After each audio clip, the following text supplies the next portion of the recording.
Alright, welcome back, Hatt Clan fam. I got an awesome lesson for you today. Today we're going to be checking out the technique about arranging songs for solo guitar. This is an often asked question that I get from students about how you arrange a song so that you can play it as a solo accompaniment arrangement. As many of you may know, I'm not the best of a singer, so that's why I really gravitate towards instrumental classical guitar, just because you don't need to have a singer to be expressive with it and to actually play all of the bits. It's a solo composition that stands alone that you can play all by yourself. But a lot of the times people really also want to hear pop music, so this is a thing that I often work on a lot, to take arrangements of pop songs and basically make them into a solo arrangement. So we're going to zoom in on the neck, and I'm going to throw some sheet music up on the screen here, and I'm going to kind of talk through the process about how I arrange for solo guitar. I'm probably going to put this video in two different parts because this is going to be a lot of different information, so I don't want to give you too much information overload, but let's zoom in and break it right on down. Alright, but before we do that, I want to talk about a company that I'm super excited about partnering with. I've partnered with a company called the Love Braclet. The Love Braclet is basically this company that sells products where the funds for those purchases go towards helping individuals and couples that are victims of domestic violence and domestic abuse. This is a super awesome company that I'm really excited that I've been working with. Definitely check out all of the links down in the description. I have a discount code down there if you are interested in purchasing some of these bracelets. But enough of that, let's zoom in and break this concept right on down. Alright, so the song of choice that we're going to be using today is Pure Imagination from Willy Wonka and the Chocolate Factory. This is a super awesome song that I've always really enjoyed as a kid, and I really do enjoy playing this as a solo arrangement. So I kind of want to talk about my process about how I deconstruct this and how I try to apply it on the guitar as a solo arrangement. And as I've talked about in the past, the most important thing about playing solo arrangements is really understanding your chords and all of the possible inversions that exist in the chords. Because there's a lot of times where the certain chord voicings that we have on the guitar don't work well with where the melody is. So what we really want to do is become familiar with the chords and the melody and the voicings in which we can use those melody notes. A good rule of thumb when you're arranging for solo guitar is you always want the melody note to be the highest note in the chord. A lot of the times in good music writing and just good harmony and voice leading is usually the melody lines will be notes that are within the chords themselves. So a lot of times the chord, once you find the chord, you can lend yourself really well to working out the melody. So let's just go by the first measure here. I'll put the measure up on screen and we'll talk about kind of the melody line in the chord. So let me just kind of play the melody line first.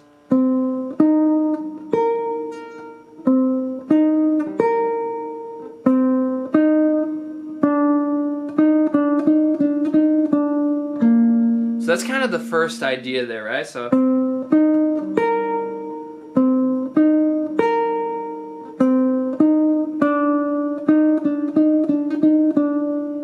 I would consider that like the main motive of the song. Now the most important thing here about this is figuring out, well, firstly we're in the key of E flat, so really the chords in that first couple of measures are an F minor 11 chord, which we can voice it here, and an E flat major 7 chord. Now I'm not going to worry too much about the F minor 7 chord and the F sharp fully diminished chord, just because our melody line is going to take care of those notes and they're going to outline those notes. So one thing to understand about arranging for solo guitar too is often you don't always have to play every single chord that's listed, because the melody notes are usually outlining that chord in some fashion and you're getting the harmony through the melody notes that are being played. So really, again, the biggest thing that you have to take away from this is really understanding where the melody line is relative to the chords. So on the downbeat from that pickup, we are right on an F minor 11. So my most common kind of idea of an F minor 11 is this chord right here. So here's the B flat. So here's this F minor 11 up here with the B flat and the melody. The only thing is I don't really like this because I like this better. It's the same note.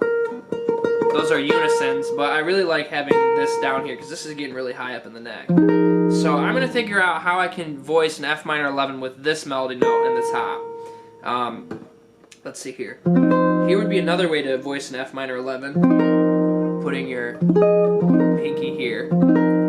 Again, but I really want this voicing here, so I'm gonna figure out how I can voice this with the notes that I need here. So I need, let's see here, bam, there we go. So here's a voicing of an F minor 11. So this is what I have so far.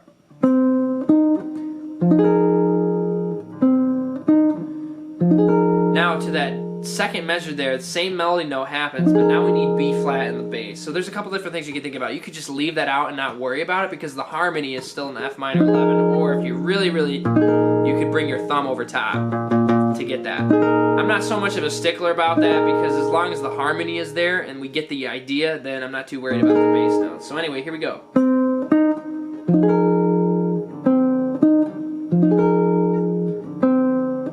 Okay, so now we're into the next measure there. We have a new chord, so we have an E flat major 7 chord. And now we have this melody note.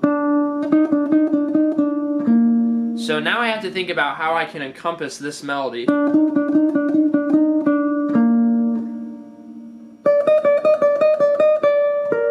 Now I kind of almost like that separation where I'm going up an octave.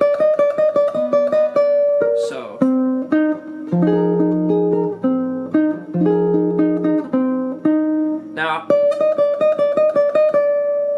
Now I need to figure out how I can play an E flat major 7 with this voicing in there. Now this is when your inversions are going to be really, really important. So the notes that make up an E flat major 7 chord would be E flat, G, B flat, and D natural.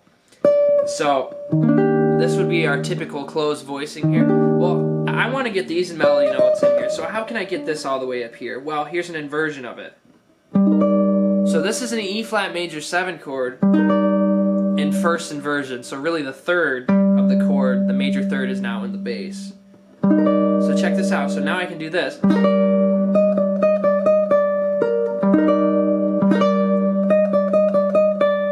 So look at that. We're using our chord knowledge to understand exactly how we can voice these chords. So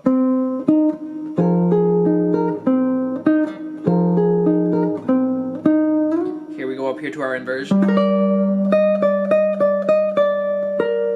So that's our melody line. Oops, sorry.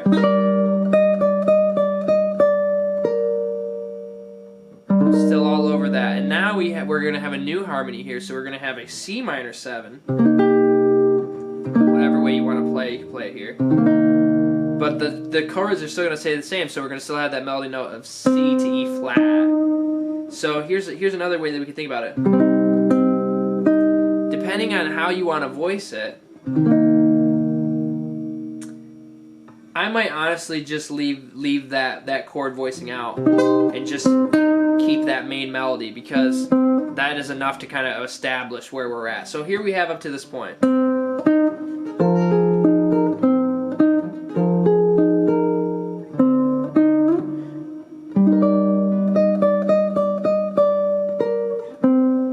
Now we're on the second measure here, the second system starting on the first beat. And we have an F minor 9 chord. So this actually works. Alright, Hatt Clan fam, that was the video. I hope you really liked it. Let me know what other technique videos that you'd like to see. And if this is the first time you've come across my channel, definitely consider subscribing and checking out all the other content on the channel as well. And if you know somebody that would really benefit from a lesson like this, feel free to send it their way. I'm really trying to build up the channel and continue to grow and help other people reach their musical goals and their musical journey. Alright, enough of that said. I'll see you all in the next video. Take care.